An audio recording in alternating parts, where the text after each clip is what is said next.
accueillis. Merci, Monsieur le Ministre. La parole est à présent à Madame Hélène Zannier.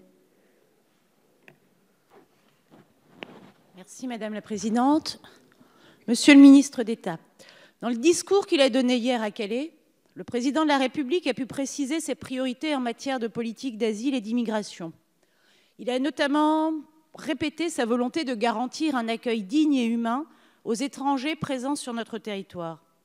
Notre Président a également précisé qu'il fallait pouvoir les mettre à l'abri lorsqu'il était nécessaire. C'est sur ce point que je souhaiterais vous interroger aujourd'hui, car l'hébergement est un point clé dans l'accueil des demandeurs d'asile et des réfugiés réinstallés. Et la qualité de la prise en charge des réfugiés dépend donc en grande partie de la politique gouvernementale en la matière.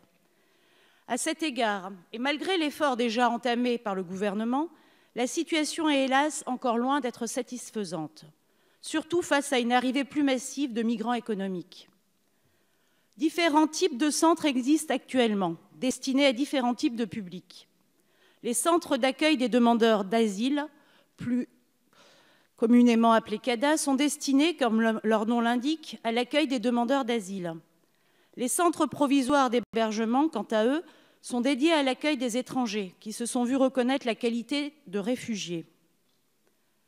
Vous n'êtes pas sans savoir que les différents centres sont actuellement saturés et accueillent des publics qui ne devraient pas bénéficier de ces places. J'en ai l'exemple en Moselle, mon département. Ainsi, il arrive que les CADA hébergent des réfugiés alors qu'ils sont à l'origine destinés aux demandeurs d'asile. J'ai écouté avec attention Monsieur le Président de la République qui a annoncé que les moyens supplémentaires seraient dégagés pour faire face à cette situation. Ce point est effectivement capital pour assurer un accueil digne des demandeurs d'asile et des réfugiés. Je souhaiterais donc obtenir des précisions sur les modalités et les dispositifs que vous entendez mettre en œuvre pour garantir les capacités d'hébergement et l'emploi conforme des différents types de centres. Je vous remercie. Merci, Madame la députée. Monsieur le Ministre, vous avez la parole. Merci bien, toujours, Madame la députée, pour être dans la réalité.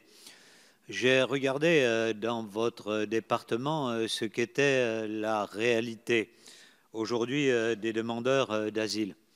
Et j'ai vu que sur 2017, vous aviez plus 5000 demandeurs d'asile, dont 75% étaient des Balkans, en particulier d'Albanie.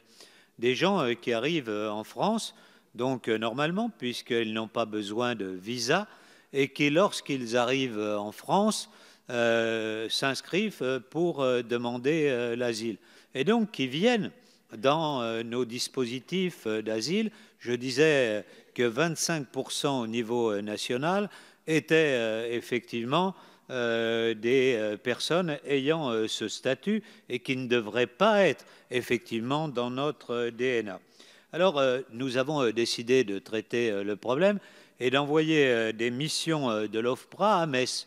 Nous organisons un certain nombre de missions foraines et nous avons déjà traité 900 dossiers sur votre département, dont la moitié d'Albanais.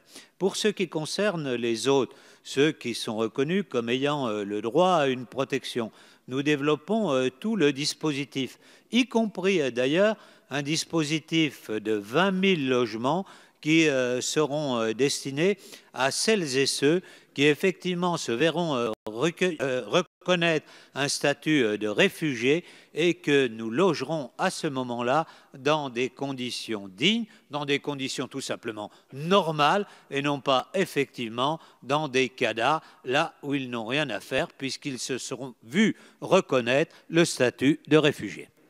Merci, Monsieur le Ministre.